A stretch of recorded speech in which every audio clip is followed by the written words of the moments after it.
Bom dia, boa tarde, boa noite. Segundo ano, não, primeiro ano. Nós hoje vamos ver relações ecológicas, matéria nova, conteúdo novo. Vamos adiantando enquanto a gente não tem muita previsão sobre o que vai acontecer, tá? Então, as relações ecológicas são relações que acontecem entre os seres vivos e incluem o meio ambiente também. Essas relações, então, podem ser harmônicas, como o nome já diz, boa, benéfica para as espécies, ou desarmônicas, prejudicando uma espécie ou vários indivíduos. Também essas relações ecológicas podem ser intraespecíficas, né? É uma outra classificação, que intra quer dizer dentro, então é dentro da mesma espécie, ela pode ser harmônica ou desarmônica. Não se liguem nesses exemplos, porque podem haver outros exemplos. Basta saber assim, qual o exemplo que você está utilizando e a sua visão sobre a tal relação ecológica que está acontecendo.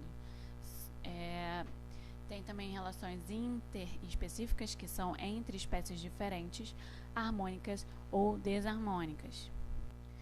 Bom, a primeira relação ecológica que a gente está vendo é a sociedade, né, indivíduos da mesma espécie, anatomicamente separados, tem uma morfologia corporal, né, diferente uma da outra, e tem divisão de trabalho. Então, nós somos sociedade porque a gente tem que se incluir nas espécies, junto com os outros animais, junto com os outros seres vivos.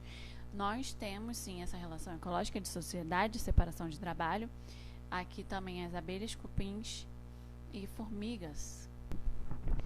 Bom, aqui tem uma pequena divisão, né, das permanentes com as temporárias. Isso a gente está falando de formigueiros.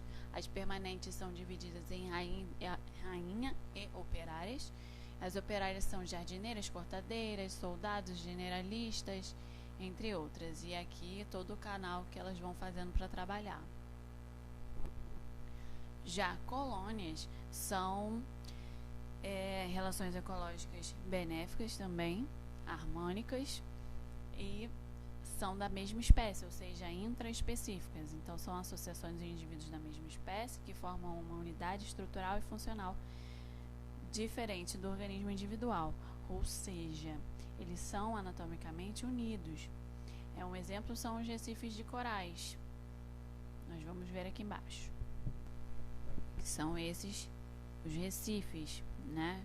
Então, basicamente a anatomia é muito unida, então são colônias.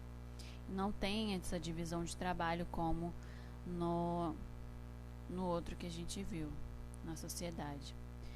Bom, falando sobre outra aqui é o comensalismo, tá? É uma relação ecológica entre indivíduos de espécies diferentes, ou seja, interespecífico, onde uma espécie se beneficia do aspecto alimentar sem prejudicar a outra. Isso pode acontecer entre uma espécie também, intraespecificamente, né? Mas aqui temos alguns exemplos do urubu, que ele se alimenta de coisas que foram deixadas para trás, então isso é neutro para a espécie 2, né? A espécie 1 seria o próprio urubu. Aqui a gente tem alguns tubarões que esses peixinhos ligados a eles são chamados de peixe piloto. Eles têm uma ventosazinha que eles conseguem ficar presos. E aí os tubarões, eles se alimentam e eles vão comendo o resto que cai, né? Mas se você tiver uma visão mais atual sobre isso, que alguns cientistas falam que essa ventosa que ele cria, essa área que ele ocupa, causa lentidão no nado do tubarão. Então, se você olhar por esse ângulo, você não considera mais um comensalismo. Inclinismo, uma relação ecológica harmônica entre seres vivos de espécies diferentes, onde uma espécie se beneficia no aspecto de suporte e proteção, ou seja, ela vai querer morar em algum lugar que dê suporte a ela, proteção, luz, tá? Um exemplo são as trepadeiras, que está logo aqui embaixo. Um exemplo são as trepadeiras, são as orquídeas, que se beneficiam ali do tronco ser muito mais alto para ela pegar mais água talvez, né? E com certeza mais luz. Aqui são anêmonas com peixe palhaço, eles moram lá e não causam nenhum dano.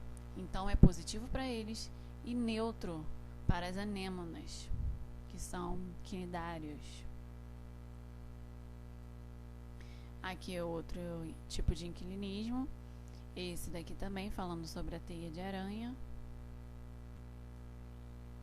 Esse a gente não precisa ver, porque é um vídeo, não dá pra ver.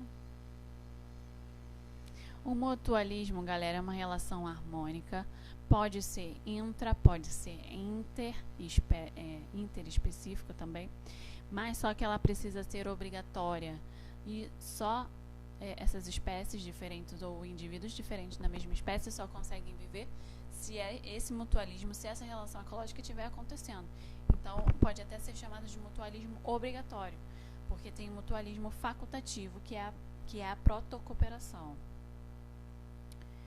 Então, um exemplo do mutualismo aqui temos cupins, e dentro do intestino deles a gente tem os protozoários, que quebram celulose, digerem celulose que eles não conseguem digerir, porque eles comem tronco e madeiras em geral.